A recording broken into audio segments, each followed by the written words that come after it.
صبح شام جاتے ہیں تو 5 وقت ہو جاتے ہیں، وہ بھی جنت کی کیاری میں جاتے ہیں.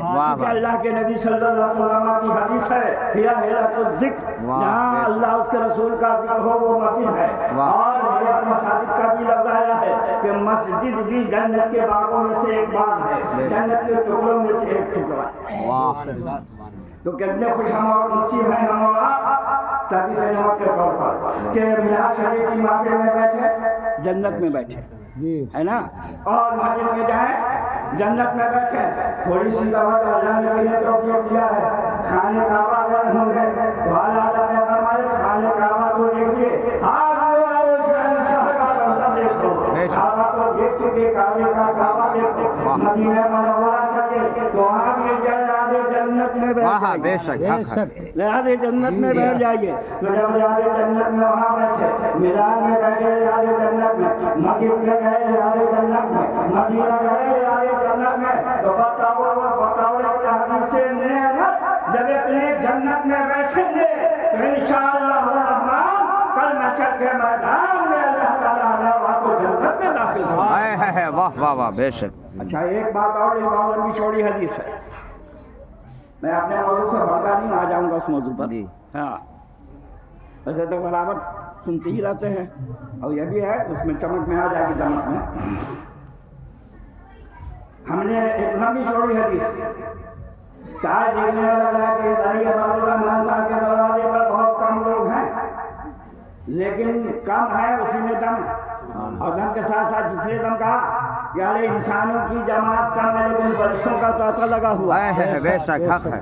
جان کیا دی چاہوں گا، فرشتوں کا تاتا لگا ہوا ہے. گرچہ ہمارے اللہ کے نگاہ میں نہیں، اور میں بڑے وثوق کے ساتھ پختگی کے ساتھ بول رہا ہوں مشکات شریف کے حدیث کے مطابق کہ یہاں پر جتنے لوگ بیٹھے ہیں ان تمام کے باپ دادے کا نام بھی وہ فرشتہ جانتا ہے. بے شک حق.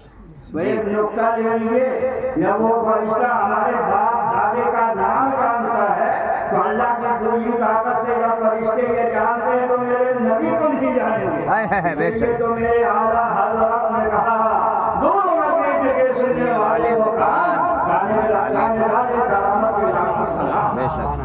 تو یہ فرشتوں کی جماعت لگی ہوئی ہے نا. سب کی سفیدی نمودار ہوگی، فرشتے جائیں گے رب کی بارگاہ میں، رب کی بارگاہ میں جائیں گے اللہ عالم الغیب والشہادہ. اس کے بعد وہ پوچھے گا فرشتے کہاں تھے؟ بھلا فرشتے کہیں گے اللہ میں بادئی کی سرزمین پر تھا، عباد الرحمان کے دروازے پر تھا، فلاں سننے والے تھے اور فلاں سنانے والے تھے. جی بے شک. سننے والے بھی تھے اور سنانے والے بھی تھے. باپ دادا کا نام ہوا سننے والے. تو اللہ تعالیٰ پوچھے گا فرشتے بول میرے وہ بندے کیا مانگ رہے تھے؟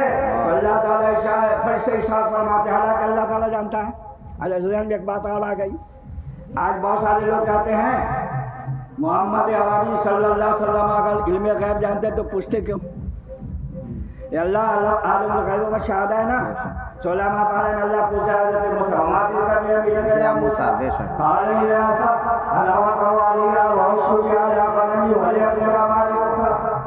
یہ بہت اچھی چھوڑی بات اس میں حدیث ہے اور بلاغت کا قاعدہ و غلط. یہ خالی بتانا ہے کہ اللہ نے پوچھا موسیٰ بتا تیرے دائیں ہاتھ میں کیا ہے؟ حضرت موسیٰ نے کہا یہ میری لاٹھی ہے، میں اس پہ تیر لگاتا ہوں، پتیاں کھاتا ہوں، پتیاں چلاتا ہوں، دوسرے کام کرتا ہوں. تو آج اس سے یہ پتا نہیں، اس سے یہ معلوم نہیں بات کو جانتا نہیں ہے. لہٰذا اللہ تعالیٰ جان رہا ہے کہ یہ فرشتے بدل میں ہیں، عباد الرحمان کے دروازے پر بیٹھے ہوئے ہیں، اللہ کا ذکر سنتے اور سنا رہے ہیں. اس کے باوجود بھی اللہ پوچھتا ہے فرشتے کہاں تھے؟ فرشتے کہیں اللہ عباد الرحمان کے دروازے پر تھے. فرق تھے کیا مانگ رہے تھے؟ اللہ جنت مانگ رہا تھا. جن کے آدھی چاہوں گا جنت مانگ رہا تھا. اللہ تعالیٰ نے ارشاد فرمایا کہ جنت کو دیکھا، کہا کہ نہیں جنت کو دیکھا نہیں ہے، اور میں جنت کے ناروں کے بارے میں علماء سے سنا ہے، نبی کی حدیث سے یہ علماء کرام نے سنایا ہے جو تیرے وہ سب بندے جنت کی خواہش رکھے ہیں. تو فرشتے کو اللہ کہتا ہے گواہ ہو جاؤ میں اسے جنت میں داخل کر. واہ واہ واہ بے شک. اسی لیے میں اپنی تقریر میں کہا کرتا ہوں کہ